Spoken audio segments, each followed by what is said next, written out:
Hello and welcome to this Profit Protector Pro video. So I wanted to do something a little bit different today, just based on an article I saw yesterday. I thought it'd be really interesting to do a video around it, and hopefully give you quite a bit of food for thought and just really summarize what's going on around us. So this is the article that I saw yesterday, and it's the result of a recent survey that's taken place.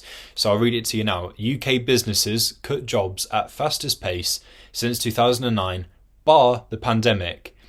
So that's crazy.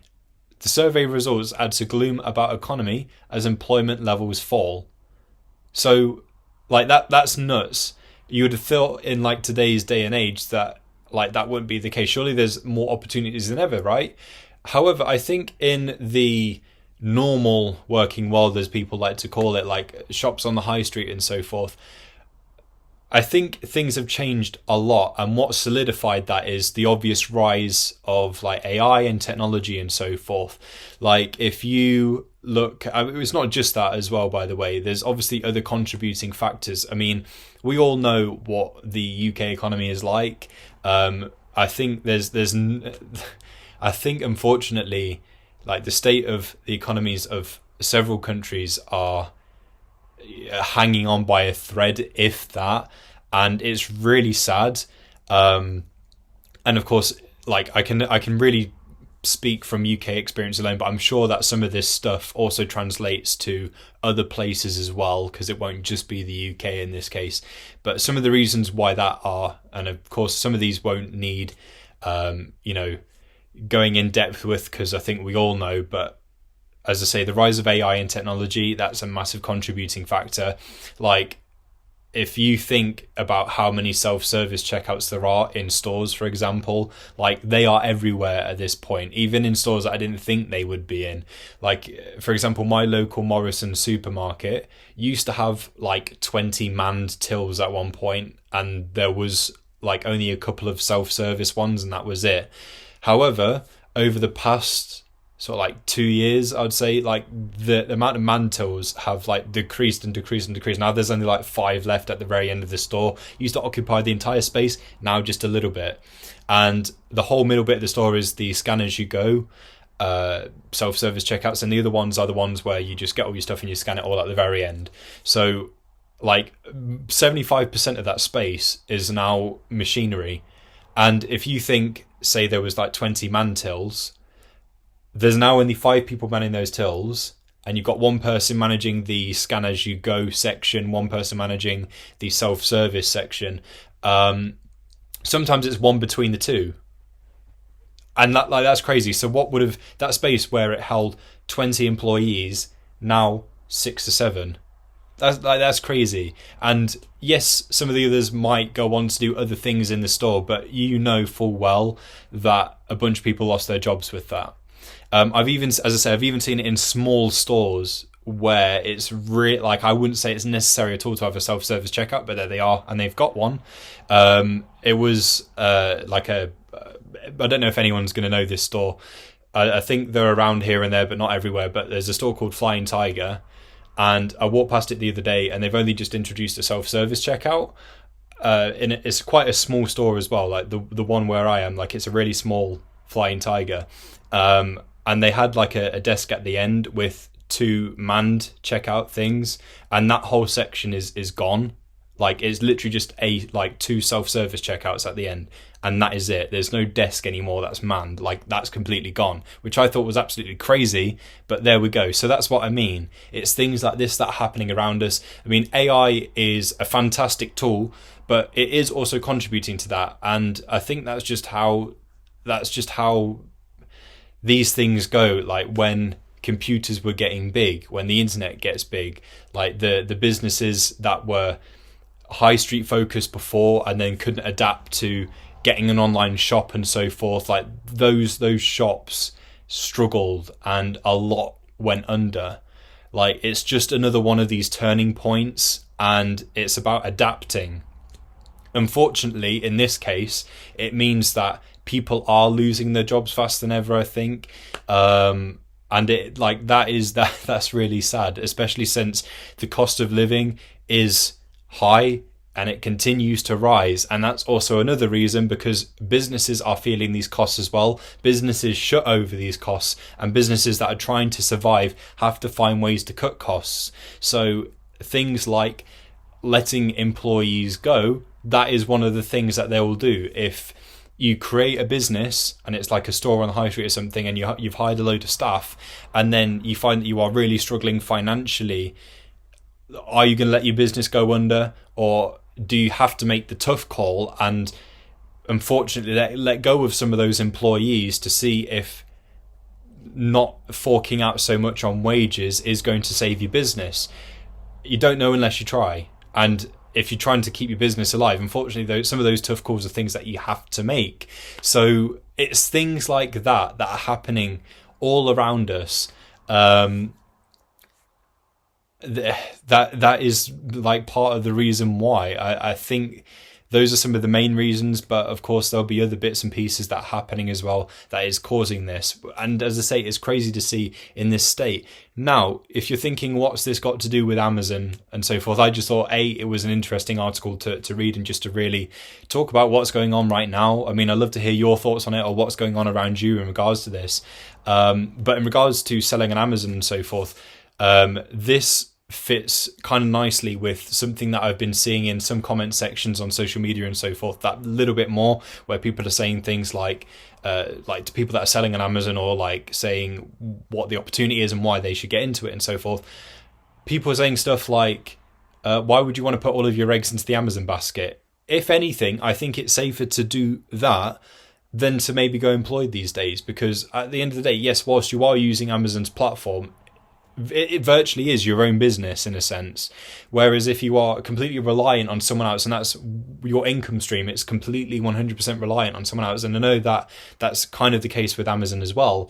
When you've got it in that sense, like, you cut off and you're stuck, and you have to try and scurry and find another job or something to fill that void to get an income stream back. Otherwise, it's going to be really, really hard, and things are going to fall in on you.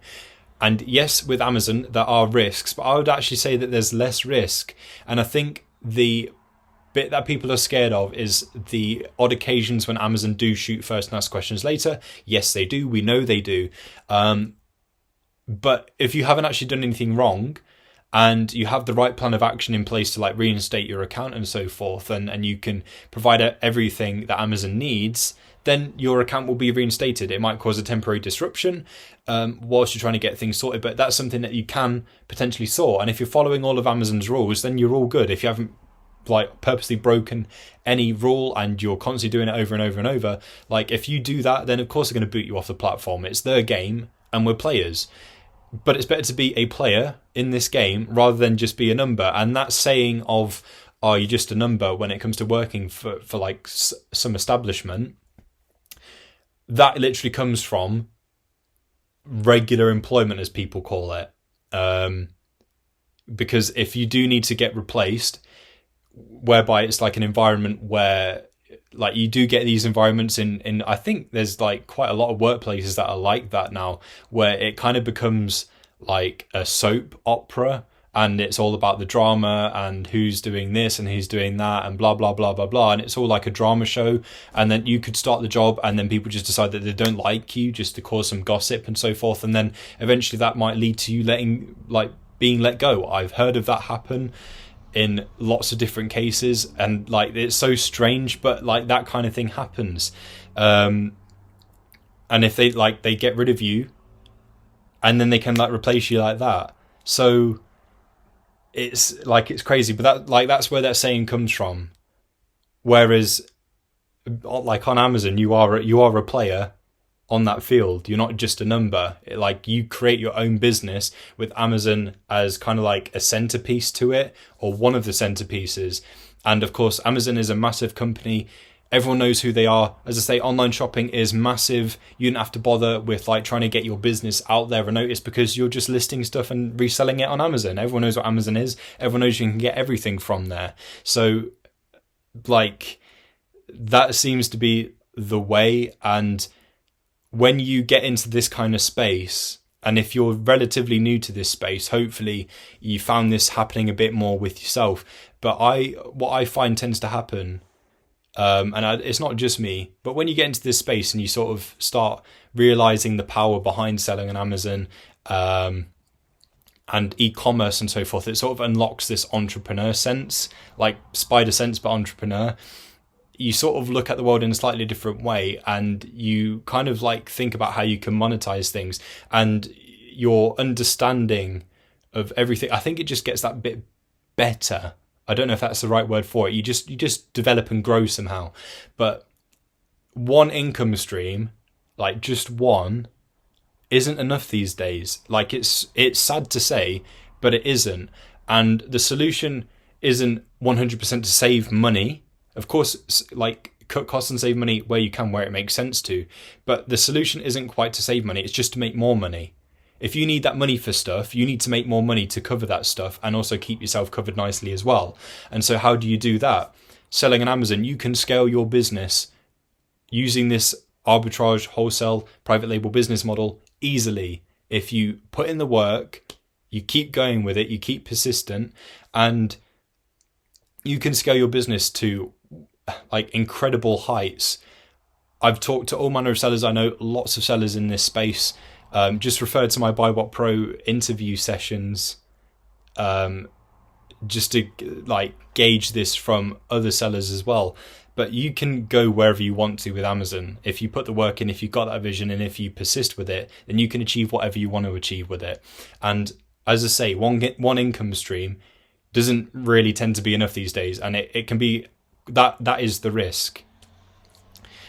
And through selling on Amazon, that is the perfect gateway to other things, because when you're selling on Amazon and you have something that say like just naturally declines popularity wise on Amazon, and you're stuck with some stock and you're thinking, how can I get rid of it? Recall it, sell it on eBay. You might set up a little eBay store on the side as well. So you got some income from Amazon, you got some income from eBay. What else can you do? If you're using software, if you're using Profit Protector Pro, you can become an affiliate. So you can earn some commissions by referring the software to anyone you know, your teaching group, your followers on social media, your family, your friends, like whoever. You can refer them. What else can you do? If you want to, make a course. Of course, make sure that it is providing value and it is going to teach people stuff and really help them out, and it's like a fast track learning method. Make sure you make a great course.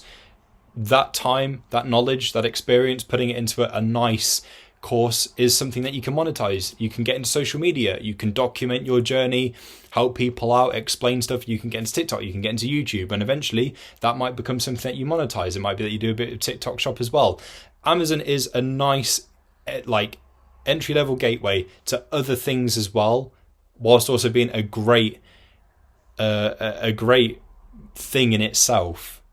So I feel like I've rambled and I've definitely gone on a little bit of a tangent with this, but my point is, with everything that's going on right now, if you need a call to action to like look into something else, whether it be Amazon or something else, just e-commerce, selling online, give it a shot and see where it takes you, because that is the future at this point from what it looks like.